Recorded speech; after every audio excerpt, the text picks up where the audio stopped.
자, 우리 형제님, 자매님, 안녕하세요. 안녕하세요. 반갑습니다.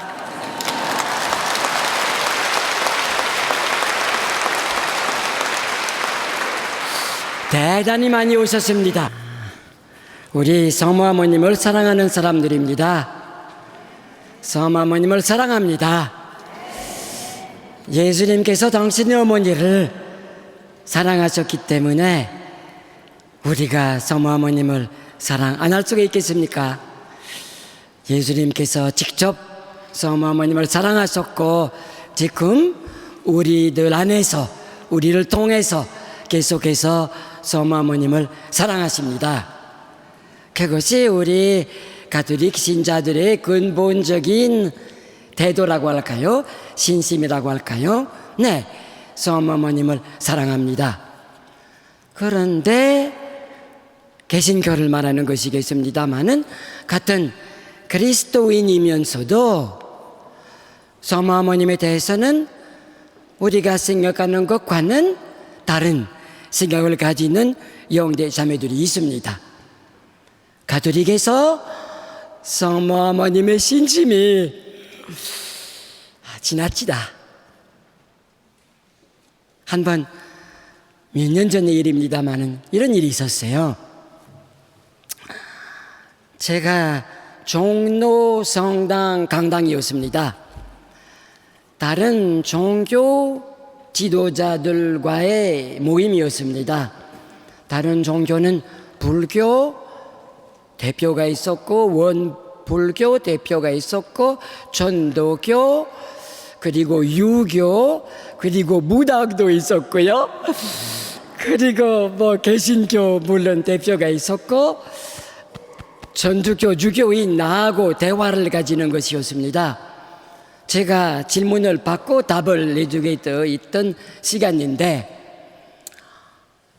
어느 개신교 대표가 아주 점잖게 아주 부드럽게 저에게 질문을 했습니다. 천주교에서 성모상을 모시는 것을 이해를 하겠는데 어떤 성당 가보면은요 바깥에도 성모상 있고 안에 한 군데 두 군데도 있고 사제관에도 있고 성모상이 너무 많지 않습니까? 이런 질문을 하는 것이었습니다. 그래서 제가 가만히 있었더니 전부 다 대답을 어떻게 하겠는가 쳐다보고 있었습니다마는 조금 기다리다가 제가 그랬어요. 때와 장소에 따라서 다르겠지만은 성모상이 너무 많을 때가 있습니다. 동감입니다. 그랬더니 그 사람도 박수치고 모두가 다 박수를 쳤더라고요. 그리고 다 웃어버리고요. 네, 그렇습니다. 우리 성모어머님을 사랑합니다. 성모어머님 공경을 주장합니다. 그런데 우리 영대 자매들 중에 우리에 대해서 일종의 반감을 가지는 사람이 있기 때문에 우리가 그것을 고려를 해야 되지 않겠는가 싶습니다. 지난 주일날 평화신문인데 이런 제목으로 글을 읽어봤습니다. 성경은 그리스도인 일치의 원천. 성경책을 말하는 거죠. 그리스도를 믿는 모든 사람들 일치의 원천. 맞다고 생각이 됩니다. 그래서 이번 강론 주제를 그 때문에 그렇게 정해보았습니다. 마리아님이라고 부르기로 하겠습니다. 성서를 보면은 성경, 성서 두 가지 말을 하다 보니까 같이 쓰게 될지 모르겠습니다만은 우리 성경책이 나왔기 때문에 웬만하면 성경이라는 말을 씁니다마는 마리아님이라는 이름으로 나와 있기 때문에 제가 이 자리에서 성모님이라는 말을 쓸 수 있겠습니다만 마리아님이라고 부르겠습니다. 마리아님에 관한 성경 기록, 정말 기록이 많습니다. 프린트물을 받으셨겠죠? 거기에다 성모어머님을 말할 때 밑줄을 그어보았습니다. 마리아나는 말이 나왔을 때나, 그리고 그분이라든지 부모라든지 성모어머님을 가리키는 그럴 경우 역시 밑줄을 그어보았습니다. 알아보시기가 쉽게. 뽑은 말씀이 사복음, 그리고 사도행전에서 성모어머님에 관한 항목, 우리 성경 보면은 종종 소제목이 나와 있지 않습니까? 소제목은 성경의 본래의 말씀이 아닙니다. 이해를 할 수 있도록 만들어 놓은 소제목인데, 하나를 두고 항목이라고 생각하면은 마리아님에 관한 기록이 나와 있는 항목을 뽑아보았습니다. 그러나 예를 들어서 바오로 사도의 갈라디아서를 볼 것 같으면은 하느님의 아들이 여인에서 태어났다는 그런 말씀이 있습니다.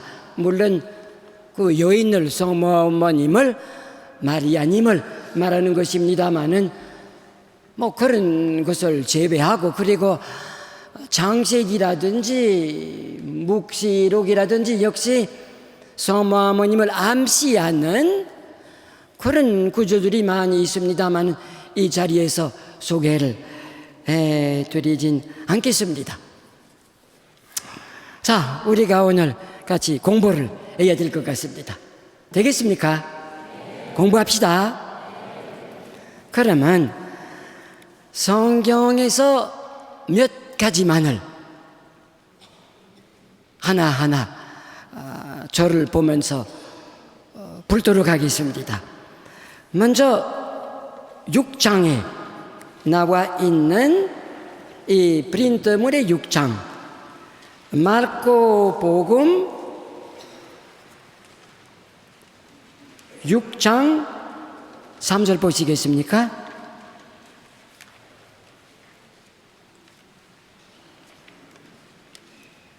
육쪽에 나와 있는 마르코복음에서 제목은 나자렛에서 무시를 당하시다. 3절 보시겠습니까? 3절이 그렇게 되어 있죠. 저 사람은 예수님을 두고 말하는 거죠. 몫으로서 마리아의 아들이며 야고보, 요새, 유다, 시몬 형제간이 아닌가. 그의 누이들도 우리와 함께 살고 있지 않는가. 이런 말씀이 나와 있죠. 그것을 읽으시면서 느끼시는 바가 없습니까? 그 말씀이 조금 이상하게 느끼시는 것이 없으십니까? 조금 이상한 것이 있죠. 이런 주장하는 사람이 있거든요. 야고보, 요새, 유다, 시몬 형제들이라고, 그러니까 친형제라고 주장을 하는 사람이 있습니다.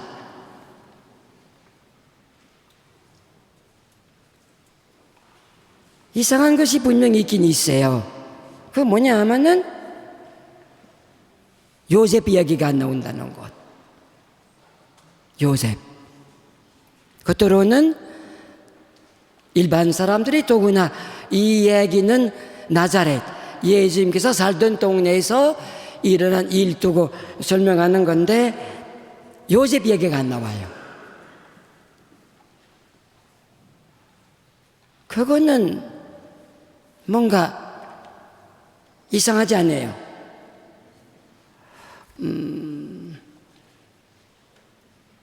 옛날 우리 한국 풍습 많이 지금까지도 그렇다고 볼 수가 있을지 모르겠습니다만은 어느 누구를 두고 그 누구냐고 누구의 자제분이십니다. 아버지를 말해줍니다. 그럼 예수님을 소개하려고 그러면은 그 아버지가 요셉이라고 이 얘기를 했을 텐데 어떻게 이상하게 요셉이라는 얘기가 안 나온단 말입니다. 확실히 풍속에 맞는 표현이 아닙니다. 말이 안 되죠. 뭐 예수님의 족보를 생각하더라도 요셉 이야기가 나오지 않습니까? 그럼 왜 그러느냐? 전문가들의 이야기가 그것입니다. 예수님이 목수이셨는데 어머님을 모신 목수로 알려져 있었던 것 같습니다. 요셉 성인이 세상을 떠난 지 오래되고 12살이 예수님께서 12살이셨을 때 요셉 성인이 살아있었지 않아요? 그 다음 돌아가셨다고 그러면 뭐 10년 거의 20년 지난 다음에 옛날에 20년이면 한 세대가 지나가는 것이거든요. 그러면 10년 20년 지난 다음에 요셉이라는 사람을 아는 사람이 없었을 것이고 다만 예수님이 어머니를 모시고 있었기 때문에 어머님을 모신 목수 이렇게 알려져 있었어요. 그리고 형제들이라는 것이 분명 뭐 사촌이든지 육촌이든지 몇 촌일지 모르겠습니다만은 친형제일 수가 없어요. 친형제라고 그러면 아버지 이름이 나옵니다. 그러니까 친형제가 아니라는 거죠. 참 예수님이 마리아님을 모시는 사람이었다 이렇게 알려져 있었다. 참 맞습니다. 어릴 때부터 젊을 때부터 예수님이 늘 성모어머님을 모시고 있었다는 거죠. 예수님은 성모어머님을 모신 청년, 성모어머님을 모신 어른, 옛날이나 지금이나 마찬가지라고 볼 수가 있단 말입니다. 또 한 가지를 소개해 드리고 싶습니다. 마테오 복음 1장 25절 제2쪽에 나와 있는 것입니다. 그 항목의 마지막 절입니다. 마테오 복음서를 보니까 마테오 복음사가가 예수님께서 성령으로 인하여 어떻게 태어났었더라는 것을 설명을 잘 해줍니다. 요셉의 아들이 아니다. 요셉이 파혼을 하려고 생각을 했다. 왜 그러냐 하면은 자기도 모르는 사이에 마리아님이 임신 중인 것을 알고 분심되었었기 때문이다. 그래서 꿈에 어느 전사가 나타나서 그래도 마리아를 모시라는 그런 얘기가 있었던 마지막 줄인데, 그러나 아내가 마리아님을 말하는 거죠. 아들을 낳을 때까지 잠자리를 함께 하지 않았다. 느낌이 어떻습니까? 이상하죠?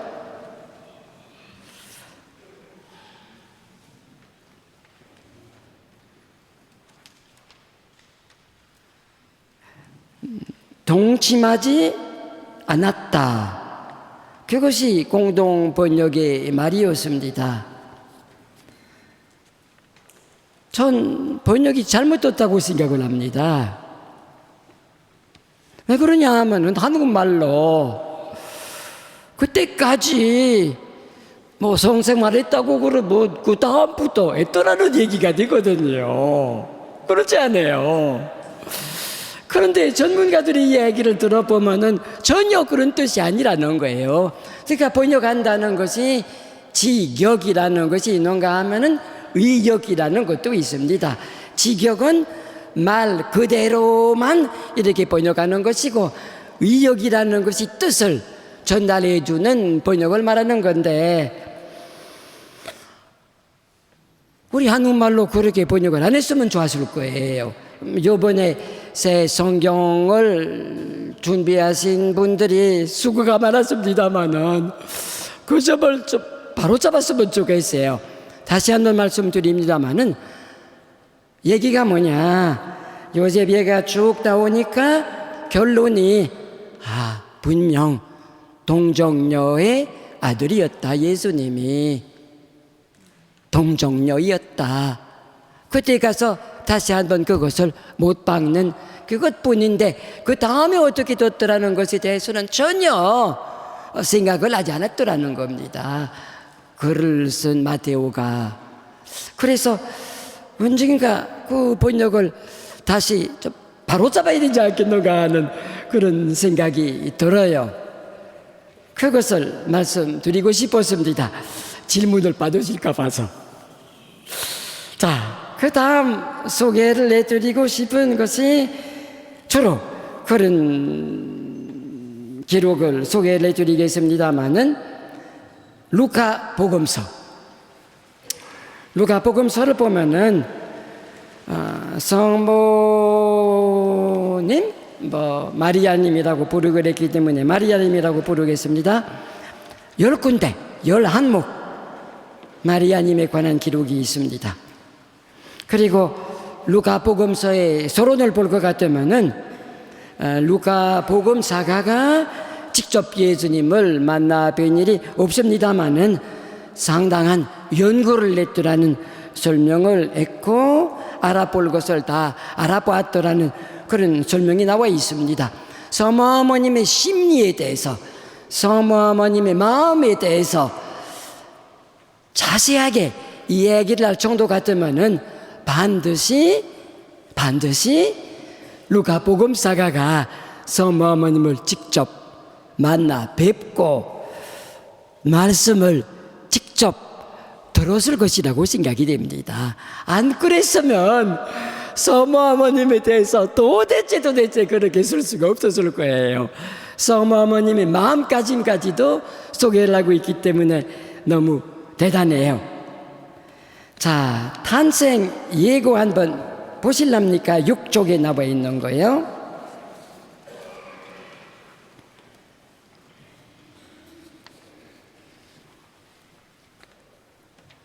26절부터죠. 1장 6달에, 그러니까 세례자 요한의 이야기를 하다가 연결시키기 위해서 그런 말이 나오는 거죠. 하느님께서는 가브리엘 전사를 갈릴리아 지방 나사렛이라는 곳으로 보내시어 다윗 가문의 요셉이라는 사람과, 정상적인 거죠, 요셉이라는 사람과 약혼한 처녀를 찾아가게 하셨다. 약혼에 대해서 한마디 설명을 해드려야 되겠습니다. 그 당시에 우리가 생각하는 것 같은 그런 약혼을 말하는 것이 아닙니다.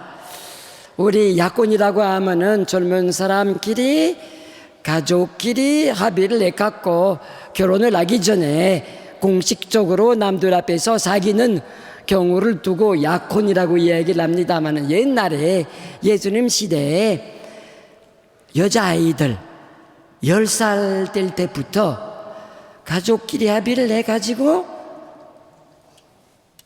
약혼자를 정했어요. 근데 뭐 때문에 그랬느냐? 꼭 결혼을 하겠다는 것이 아니었고, 여자아이를 보호하기 위해서 그렇습니다. 여자아이를 보호하기 위해서 누구와 약혼했다고 그러면은 아무도 손 뗄 생각을 하지 않았기 때문입니다. 그래서 조그만한 여자아이들을 아무도 남자 중에 손대지 않도록 하기 위하여 일찍부터 그렇게 약혼을 했더라는 겁니다. 그 다음에 이야기를 들으시겠습니다마는 서머머님이 예수 탄생 예고 때 성 요셉을 전혀 생각지 않았다는 것으로 보아서 우리가 생각하는 것과 같은 약혼이 아니라는 거죠. 계속 읽어봅니다. 그 처녀의 이름은 마리아였다. 천사가 마리아의 집으로 들어가 말하였다. 은총이 가득하니여 기뻐하여라. 주님께서 너와 함께 계시다. 참, 이 번역을 하신 분들이 애먹었을 겁니다. 왜 그러냐 하면은 은총이 가득하니여 한 낱말입니다. 한 단어입니다. 은총이라는 말로서 이름을 지은 것이라고 봐야 할 것입니다. 이름을 지은 것. 마치 사람의 이름을 만들어 놓은 것입니다. 뜻이 뭐냐? 은총밖에 없는, 은총뿐이라는 그런 뜻입니다. 은총 덩어리라고 할까요? 은총덩이라고 할까요? 은총밖에 없는, 그러니까 그 말이 없거든요. 그런데 가브리엘 대천사가 그런 이름으로 마리아님을 불렀다는 거예요. 은총밖에 없는, 우리 말에 말을 우리가 쓰죠. 귀염둥이, 귀엽게 생긴 아이를 두고 귀염둥이라는 말을 우리가 쓰고 있지 않습니까? 그와 같은 뜻이라고 말할 수가 있습니다. 기뻐하여라. 기뻐하여라는 것이 인사말일 뿐입니다. 우리 한국말로 안녕할 때 안녕이라는 말이 안녕 두 번이나 평화를 말하는 것입니다마는 우리가 안녕할 때 평화를 별로 생각지 않습니다. 그냥 인사말이고, 그리고 주님께서 너와 함께 계시다. 미사 때도 가끔 그런 인사를 사제와 교우들 간에 주고받게 되는 신자끼리 인사를 나누는 것이었습니다. 그래서 조금 달리 번역을 하면 이런 말이 되겠습니다. 가브리엘 전사가 마리아님께 이 귀염둥아 안녕, 주님 축복. 보시면 이렇게 나와 있어요. 이 말에 마리아는 몹시 놀랐다. 이 귀염둥아 안녕, 축복. 그리고 그 인사말이 무슨 뜻인가 하고 곰곰이 생각하였다. 아니, 자기를 마리아라고 부르지 왜 귀염둥이라고? 이 귀염둥아 안녕? 이게 무슨 말인가 못 알아듣는 것이었습니다. 그래서 계속해서 이렇게 나와 있지 않아요. 천사가 다시 마리아에게 그 인사 말을 풀이해 주는 겁니다. 두려워하지 마라. 구약 성경을 보면은 하느님께서 어느 천사를 보내실 때마다 늘 그 말이 나와 있는 것입니다. 두려워하지 마라. 마리아야, 너는 하느님의 은총을 받았다. 총애를 받았다. 너 사랑을 많이 받았다. 그 때문에 내가 너를 귀염둥이라고 부른다. 이 말이거든요. 그래서 마리아가 이게 내가 총애밖에 없다는, 그거 놀라울 수밖에 없었던 것 같습니다. 그러니까 마리아님이 대답을 안 해요. 대답할 것도 없고요. 놀라갖고. 그래서 가브리엘 대천사가 계속 설명을 한단 말입니다. 보라, 이제 내가 잉태하여 아들을 낳을 터이니 그 이름을 예수라 하여라. 마리아님이 그 뜻을 잘 알아들었었겠죠. 아이를 갖게 될 것이고 그 이름을 예수라는 말이 구세주, 구주, 구원자라는 말입니다마는 그 이름을 가진 사람이 많이 있었기 때문에 꼭 그 뜻을 마리아님이 깊이 생각을 안 하셨는지 모르겠습니다. 그리고 설명 이렇게 계속해요. 그분께서는 아들을 두고 말하는 거죠. 큰 인물이 되시고 지극히 높으신 분의 아드님이라 불리실 것이다. 주 하느님께서 그분의 조상 다윗의 왕좌를 그분께 주시어. 그러니까 태어날 아기를 두고 대천사가 설명하는 건데 큰 인물 되겠다.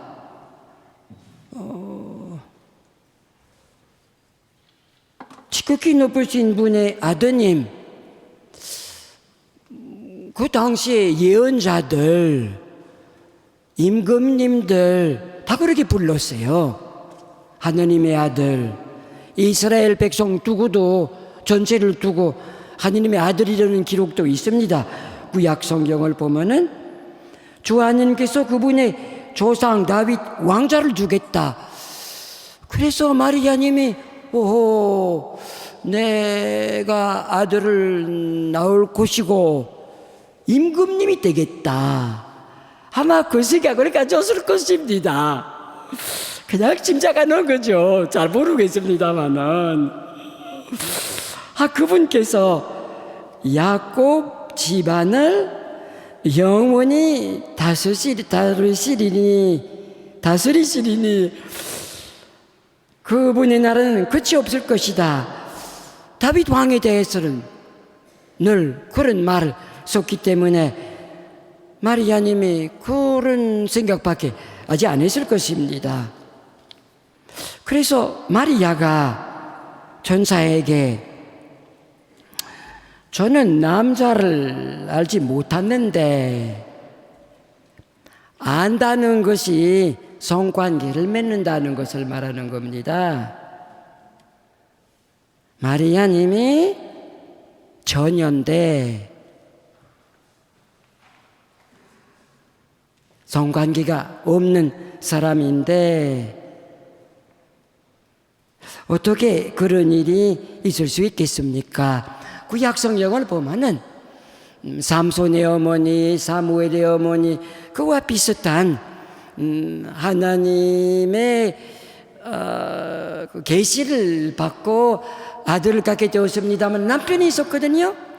근데 마리아님이 남편이 없을 뿐만 아니라 요셉도 생각을 안 해요. 그러니까 지금과 같은 약혼자가 아니라는 거죠. 요셉 생각을 안 한단 말입니다. 난 그런 사람인데 글쎄요, 우리 전주교회에서 이렇게 생각해 볼 수도 있는 것입니다. 믿을 교리가 아닙니다마는 성모 어머님은 어릴 적부터 자기 자신을 하나님께 봉헌했는지 모르겠습니다. 우리 교회 용어로 자헌이라고 부릅니다. 자기 자신을 하나님께 바쳤더라는 그런 이유일 수가 있어요. 그 때문에 성모 어머님이 그렇게 대답을 했는지 모르겠습니다. 아니면 당황해 갖고 요셉도 생각지 않고 난 처녀인데 그 뜻이거든요. 그래서 대천사가 계속 설명을 한단 말입니다. 그런데 마리아님이 그 설명을 잘 알아들으셨는지 알 도리가 없어요. 천사가 마리아에게 대답하였다. 성령께서 너에게 내려오시고. 하느님은 삼위일체라는 것을 예수님의 가르침입니다. 구약 성경에 그것에 대해서는 전혀 몰랐죠. 하느님은 아버지, 아들, 성령이 있다는 것을 성모어머님이 몰랐죠. 나중에 성모어머님이 그것을 예수님한테서 배웠겠죠. 그러니까 그 성령, 무슨 말인지 못 알아들었을 것입니다. 무슨 신 내리겠다는 그런 생각을 가졌을 것입니다. 너에게 내려오시고 지극히 높으신 분의 힘이 너를 덮을 것이다. 내 위에서부터 뭔가 힘이 내릴 것이라는 그 뜻을 알아들으셨겠죠. 그런데 계속 설명이 그러므로 태어날 아기는 거룩하신 분 하느님의 아드님이라고 불릴 것입니다. 우리 입장에서 볼 때 이제 분명히 예수님은 거룩하신 하느님이시다. 하느님이시다. 하느님의 아드님이시다. 우리가 이렇게 알아듣습니다마는 성모님은 잘 모르겠습니다마는 아마 그렇게 생각 안 했었는지도 모르겠습니다. 그리고 설명이 나와 있죠. 내 친척 엘리사벳을 보아라. 그 늙은 나이에도 아들을 잉태하였다. 아이를 못 낳는 여자라고 불리던 그가 임신한 지 6달이 되었다. 성모님, 마리아님이 아들을 갖게 되겠고 임금님이 될 것이고 대단한 인물이 될 것이라는 생각밖에 갖지 못했는지 모르겠습니다. 그런데 마지막 설명 한 절 37절 가브리엘 대천사의 설명이 하느님께는 불가능한 일이 없다. 그것만을 마리아님이 받아들였어요. 그것만을 확실히 알아들으셨을 것입니다. 하느님을 믿는 마리아님이기 때문에 하느님께는 불가능한 일이 없다.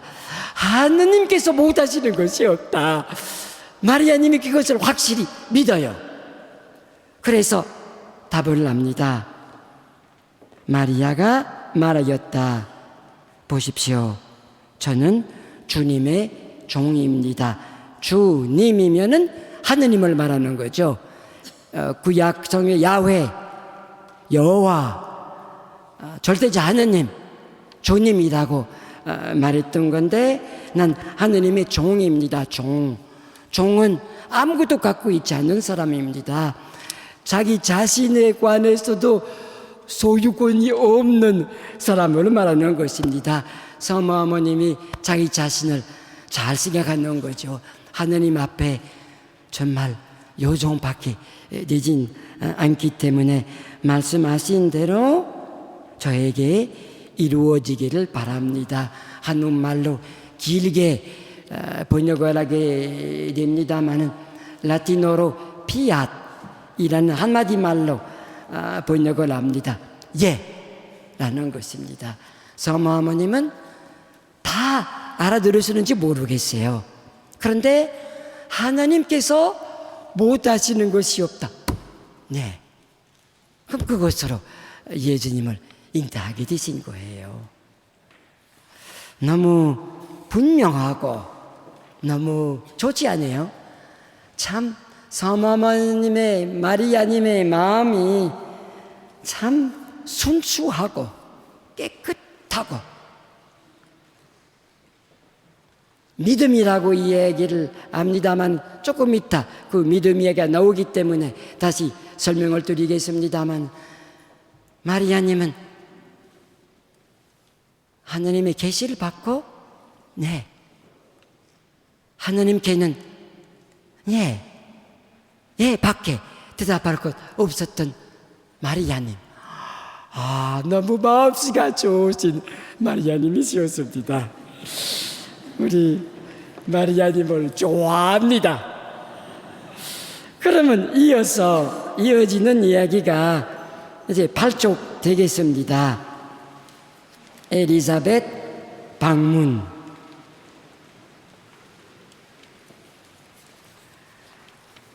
친척 엘리사벳이 아기를 가진 지가 벌써 6달 되었더라는 얘기를 듣고 마리아님이 도와주러 간 겁니다. 말이 이렇게 나와요. 1장 39절. 그 무렵 마리아는 길을 떠나 서둘러 유다 산악 지방에 있는 한 고을로 갔다. 조가리야와 엘리사벳 집을 찾아간 거죠. 그리고 조가리야의 집에 들어가 엘리사벳에게 인사하였다. 엘리사벳이 마리아의 인사 말을 들을 때 벌써 6달 되었기 때문에 그때 엄마들의 이야기를 들어보니까 아기가 많이 움직인다고 그럽니다. 그때 태 안에 아기가 뜨거웠다. 아기가 좋았던 모양입니다. 그래서 엘리사벳은 성령으로 가득 차 큰 소리로 외쳤다. 당신은 이제 마리아님을 말하는 거죠. 여인들 가운데에서 가장 복되시며 당신 대중의 아기도 복되십니다.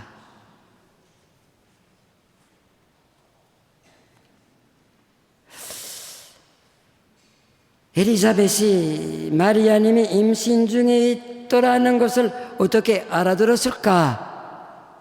글쎄요, 뱃속에 아기가 너무 좋아서 뛰었기 때문에 뭐가 있는가 보다 생각이 든 것 같고, 그리고 세례자 요한에 관한 오늘 소개를 해드리진 않겠습니다만 기록을 보면은 요한 세자가 그 분을 앞설 것이라는 그런 설명이 나옵니다. 그래서 엘리사벳이 나이가 많다고 그러니까 한 50 정도 되었겠죠, 이제 나이 지났는데도 근데 아이를 이제 갖게 되었으니까 노인이 아니었을 것이라고 생각이 됩니다만은 자기 아들이 메시아를 앞둔 사람으로 생각을 했던 모양이에요. 그래서 참 난 남자인데 여성만큼 눈치가 빠르진 않거든요. 그런데 여성들이 이 자리에 많은 우리 자매님들이 여기 와 계시는데 남성보다 여성들이 눈치가 굉장히 빠르지 않아요. 굉장히 예감이 아주 대단하십니다. 그래서 엘리사벳이 예감으로다가 딱 메시아 엄마라 그렇게 본 모양이에요. 참 아름답습니다. 그래서 당신은 여인들 가운데 가장 복되시며 복이 있다. 당신 대중의 아기도 복이 있다. 순서를 그렇게 달리 생각해야 할지 모르겠습니다. 예수님에게 복이 있기 때문에 성모어머님에게도 복이 있다고 말해야 좋을지 모르겠습니다만은 그 때문에 계속 설명이 나옵니다. 내 주님의 어머니께서 저에게 오시다니 어찌 된 일입니까? 내 주님의 어머니. 주님은 야훼를 말하는 거죠. 하느님을 말하는 거죠. 내 하느님의 어머니.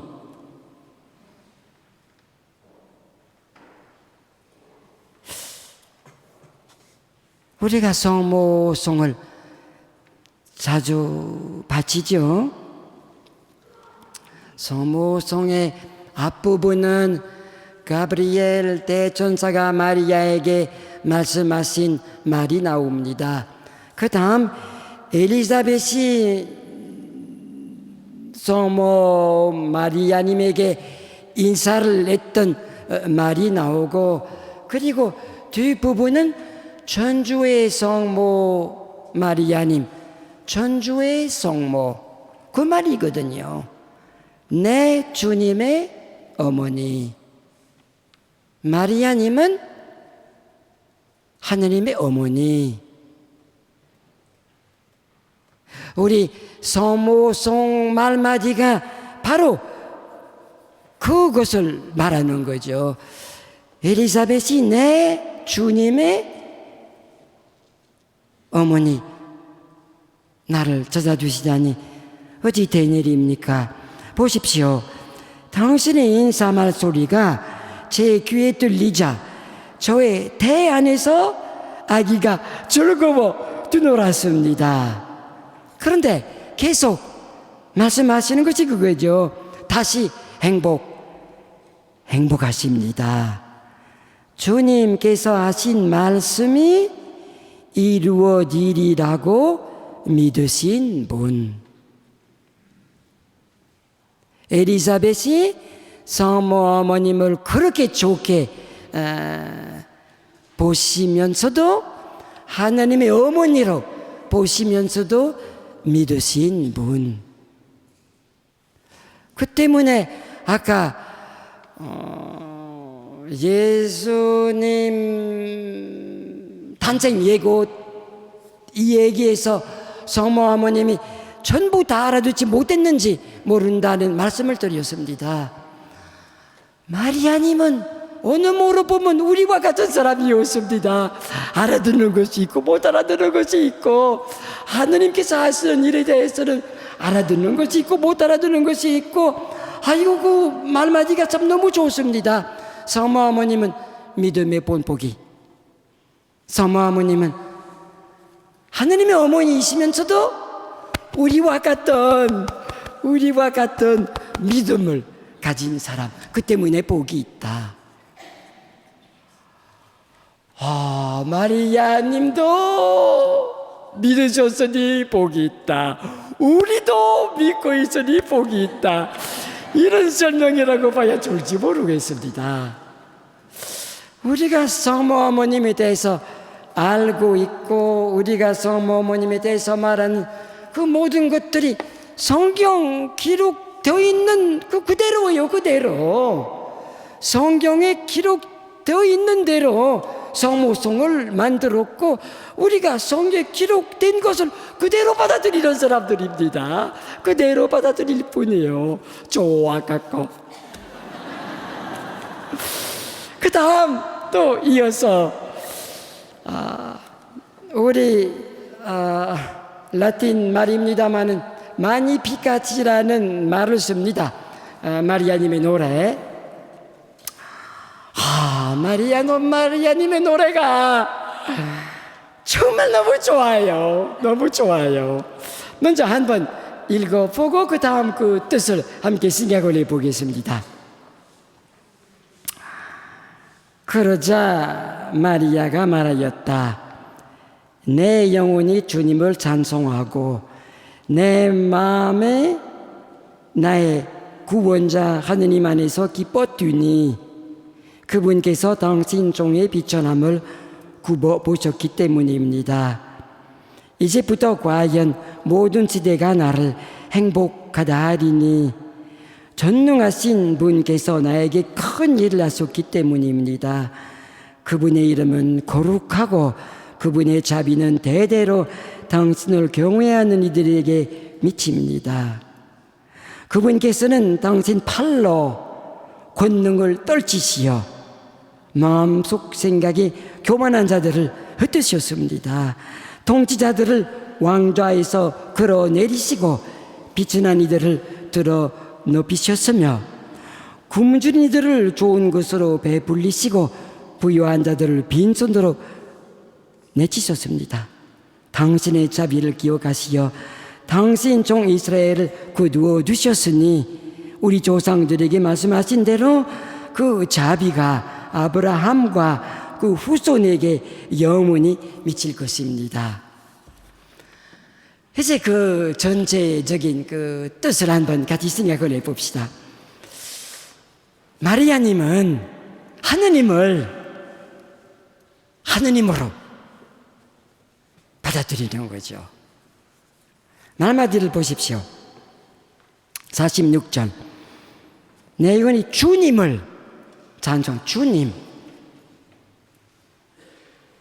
엘리사벳의 인사도 그것이었고, 앞서 마리아의 주님의 종이라고 예수님께서 잉태하실 것을 승낙했던 일도 있었습니다만, 주님, 하느님, 절대자, 구원자 하느님이라고 부릅니다. 구원자, 살려주시는 하느님, 구워 보신다. 48절, 구워 보신다. 하느님께서 우리가 상상할 수 없을 정도로 넓으신 분인데 우리 같은 사람을 살펴주신다.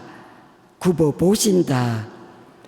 49절 보면은 전능하신 분이라고 부릅니다. 하느님은 못하시는 것이 없다는 거죠. 큰 일을 하시는 분이고 그 이름은 거룩하신 분이시다.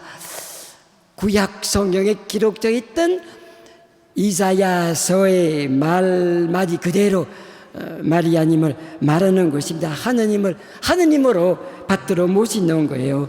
그 자비 놀라운 것이고, 끝부분에 가서 또 그 자비 한 번, 두 번 그 말이 나오고, 51절 권능, 하느님은 하느님이다. 하느님은 절대자시다. 하느님은 하나밖에 없으신 분이시다. 마리아님은 정말 제대로 하느님을 안다고 말할 수가 없겠죠. 왜 그러냐 하면 사람이면 하느님을 제대로 알 도리가 없겠죠. 하느님은 하느님이시기 때문입니다. 그런데 사람으로서 생각해 볼 수 있을 정도로 너무 하느님을 좋게 생각하시는 마리아님이십니다. 그 때문에 그 말을 그렇게 하잖아요. 주님을 찬송한다, 기뻐 뛴다, 행복하다. 이게 번역이 조금 아쉬운 점이 있습니다. 그 전에 그 공동 번역이 이렇게 나와 있었어요. 그 앞부분이 내 영혼이 주님을 찬송하며 내 구세주 하느님을 생각하는 기쁨에 이 마음 설레입니다. 오히려 그 번역이 좋았던 것 같습니다. 내 마음 설레입니다. 어쩔 바를 몰라서 너무 좋아서 너무 고마워서 춤추고 싶어서 놀라워서 하느님을 찬양하는, 찬미하는, 감사드리는 그런 노래예요. 참 그와 같은 기도를 할 수 있는 마리아님이었기 때문에 대단하신 분이시었습니다. 하느님하고 누가 자기 자신을 비교할 수가 있겠습니까? 비교할 수 없죠. 그런데 설명이 나옵니다. 51절부터 세상에 교만한 자라고 그럽니다. 교만한 자, 놈자입니다. 교만한 자가 있다는 거예요. 그러니까 우쭐대는 사람이 있다는 거예요. 세상에 못 모르고 자기가 뭔데 하느님 앞에는 무엇을 가져봐야, 무엇을 부려봐야 뭘 하겠습니까? 자기 손에 먼지가 얹으면 우리가 불면서 그 먼지를 이렇게 떨어뜨리지 않아요. 하느님은 교만자들을 그렇게 부시는 거예요. 말마디가 그렇게 나와 있지 않아요. 마음속 생각이 교만한 저를 흩으셨습니다. 아무것도 아니다. 하느님 앞에는 누가 교만해 봐야 소용없어요. 아무것도 아니에요. 그리고 이 세상에 통치자라고 표현을 합니다. 통치자들은 권력을 가진 사람들입니다. 뭐 빌라도 같은 사람이었습니다. 예수님 시대에. 그냥 빌라도가 내가 당신을 죽일 수 있고 살릴 수 있고 재판을 할 때 예수님이고 빌라도가 감히 그렇게 이 이야기를 냈지 않아요. 그런데 예수님이 고난을 위로부터 받지 못했다고 그러면 그런 이야기를 하겠는가? 예수님께서 그렇게 대답을 하셨는데 맞아요. 하느님 앞에 권력을 가져봐야 뭐예요? 아무것도 아니야. 아무것도 아니에요. 그 권력 먼지요 먼지 바람 아무것도 아니에요. 그래서 하느님께서 통치자들을 왕좌에서 끌어내리시고 자기가 뭐인 것처럼 생각하는 사람들 하느님께서 없는 것처럼 생각하시는 것이고, 그리고 굶주린 이들을 베풀리시고 부유한 자들을 빈손으로 보내신다. 세상에 가진 사람들이, 돈 많은 사람들이 남들보다 저희가 돈이 있으니까 뭔가 부릴 수 있다는 생각을 가지거든요. 돈 가지면 가질수록 그러는 것 같습니다. 많이 가져봐야 얼마 갖겠습니까?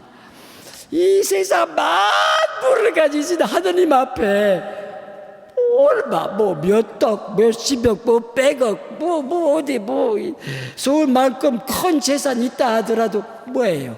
아무것도 아니에요. 주님께서 얼마 동안 살아있는 동안 빌려주시는 그것뿐이에요. 빌려주시는 것뿐이에요. 그래서 부유한 자들을 빈손으로 내치신다. 암만 가진 사람이라 하더라도 하나님께서 병에 걸리게 만들면 죽어버리거든. 암만 뭐 많이 가진 사람이라도 하나님께서 그냥 한번 벼락을 보내신다든지 홍수나게 만들어 놓으신다든지 딱 가진 것이 다 없어진단 말입니다. 하나님하고 아무도 비교할 수 없다는 것을 마리아님이 잘 알아들으신 것 같습니다. 그래서 하느님을 찬미합니다. 말이 참 재미있게 되어 있어요.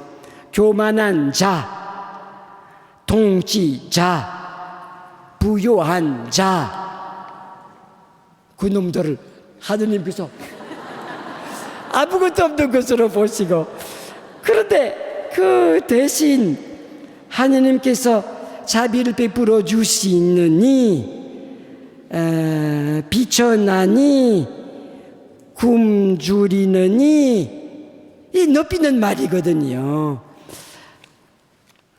그리고 말이 이렇게 나와 있지 않아요. 경외하는 이들에게 하느님께서 당신을 드러내 보이신다. 하느님은 잘난 척하는 사람들, 가졌다고 해서 뭐 남보다 낫다고 해서 가는 사람들을 그냥. 그런데 그 대신 당신을 아는 마리아는 같은 사람을 자기 자신이 아무것도 가진 사람으로 생각지 않고 자기 요정으로 생각하고, 정말 비천한 시녀, 조그마한 존재로 자기의 설생하는 사람들을 하느님께서 높이신다는 어머님의 생각이 너무 좋아요. 정말 이 세상 뒤집히는 하나님이십니다. 세상에 뭔가 자기 자신에 있는 사람들을 없애시고 자기 자신이 아무것도 아닌 사람으로 높이시고, 성모어머님이 자기 자신을 그런 사람으로 보는 거예요. 주님의 여종, 비천한 사람, 나에게 행복을 주신다. 성모님, 마리아님의 노래가 참 그 뜻이 너무 좋아요. 놀랍습니다.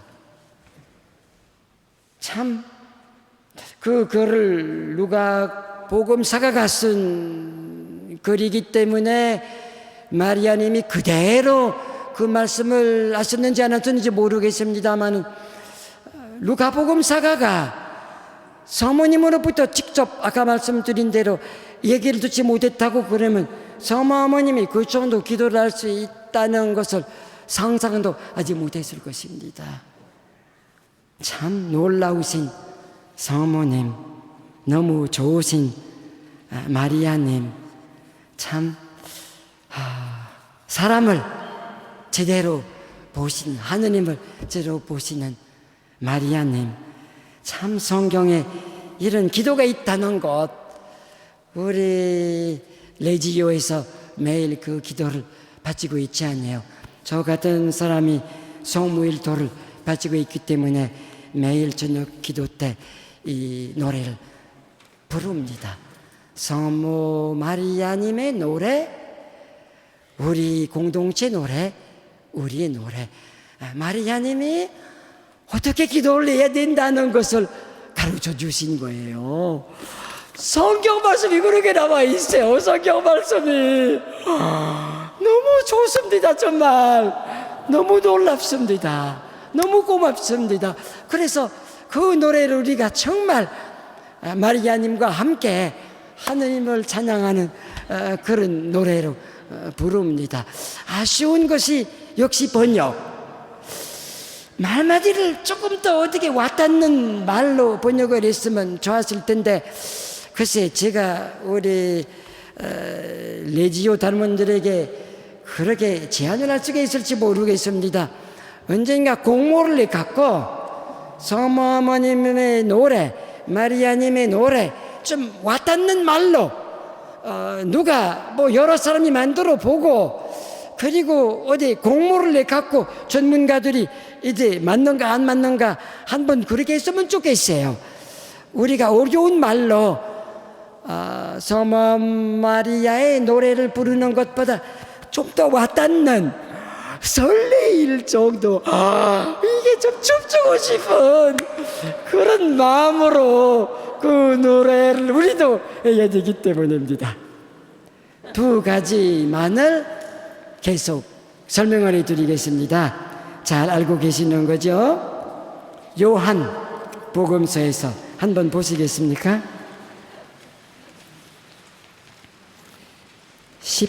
13쪽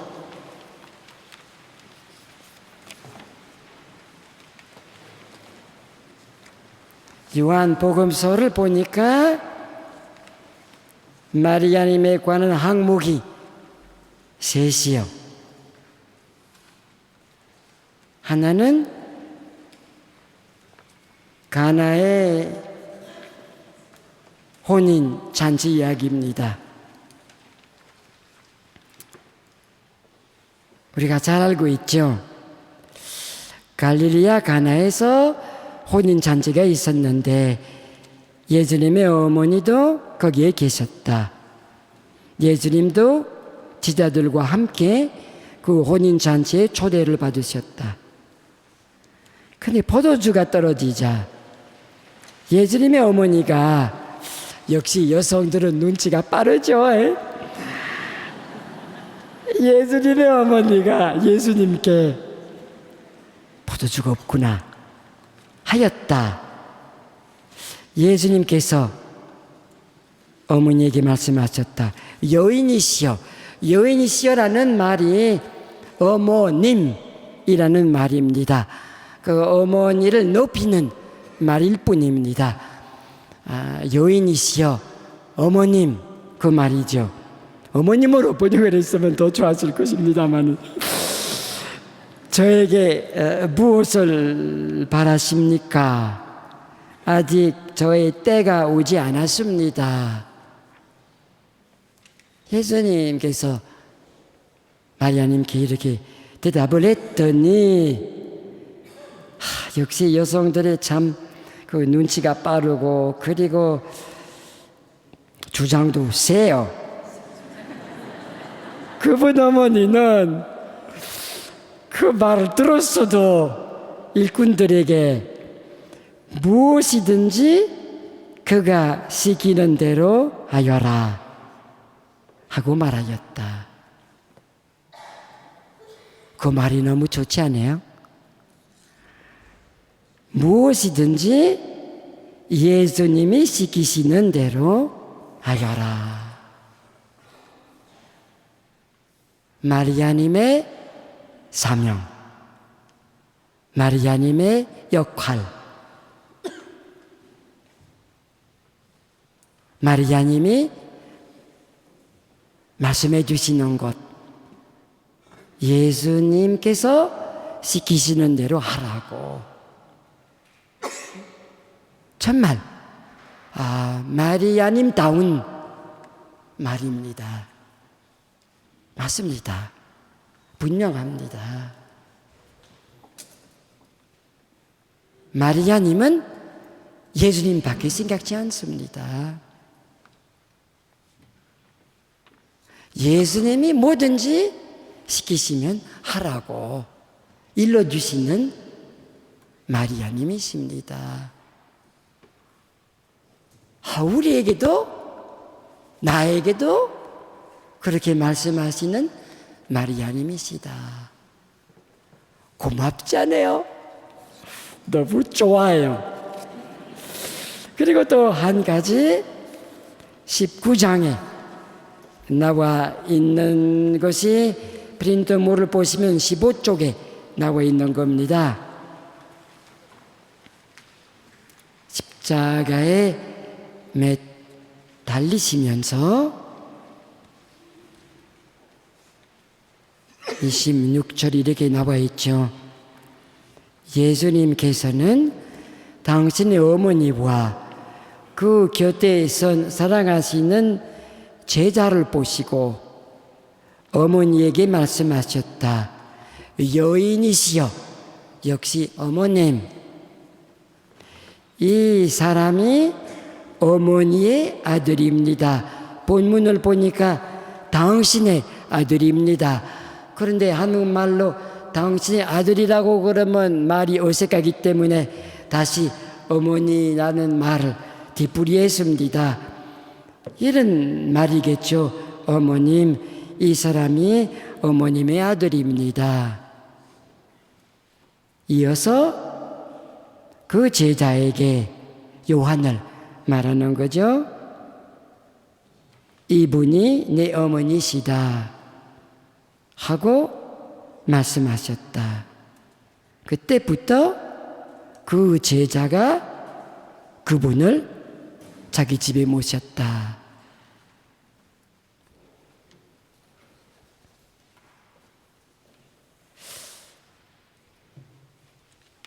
형제들이 있었다고 그러면, 요셉성이 아직도 살아 계셨다고 그러면 예수님께서 그렇게 절대로 말씀하시지 않았었을 것입니다. 아무도 없었기 때문에, 친척 중에도 아무에게도 어머니를 맡길 사람이 없었기 때문에 가장 사랑하는 요한에게 맡겨준 거죠.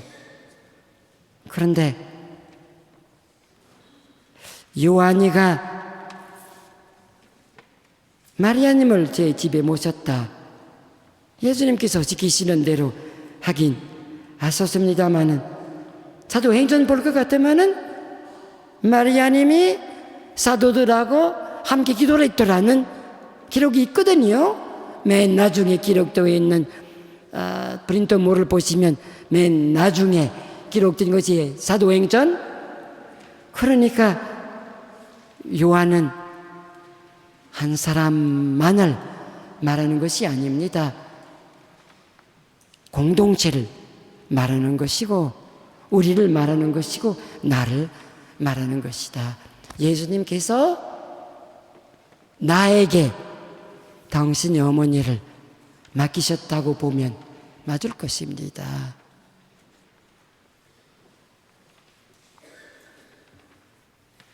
너의 어머니, 어머님의 아들, 우리 마리아님을 성모, 어머니, 어머님이라고 부르는 이유가 거기에 있어요. 성서에 그렇게 나와 있기 때문에 그러는 겁니다.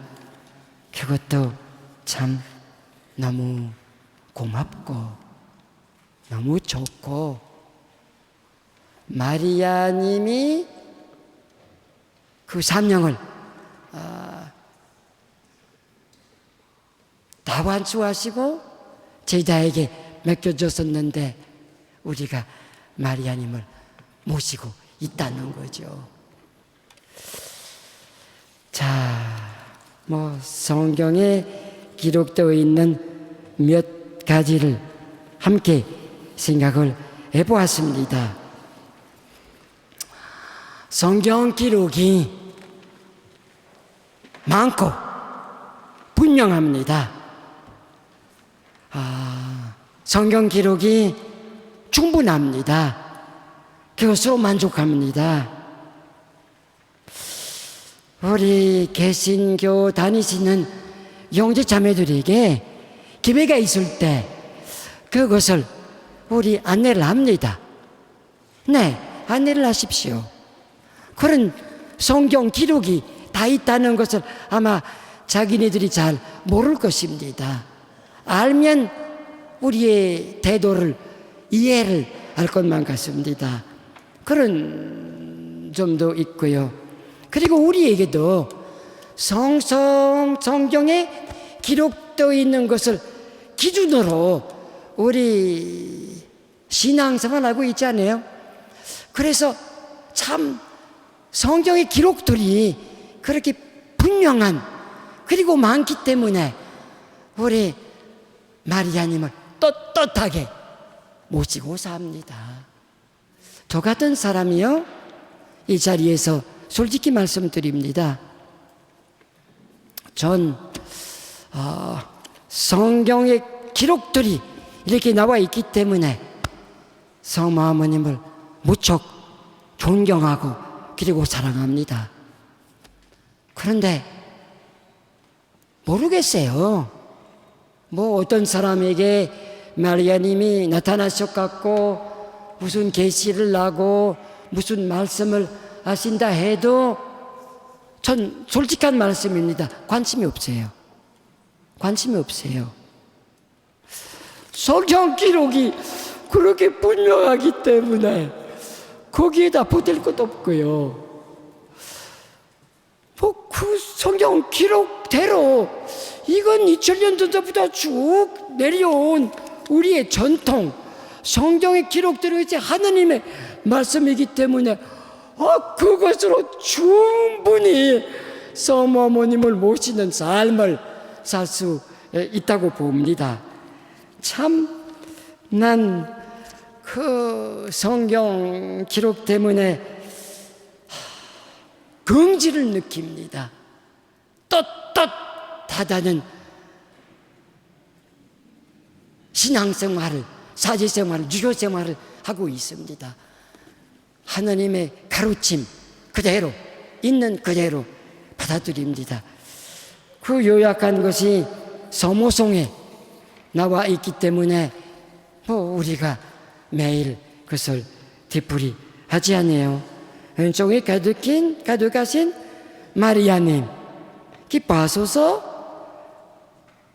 주님께서 함께 계시니 여인 중에 복되시며 대중의 아들 예수님 또한 복되십니다. 성경 말씀입니다. 천주의 성모, 내 주님의 어머니 마리아님, 이제와 지금 저희 죽을 때에 저희 죄인을 위하여 비로소서.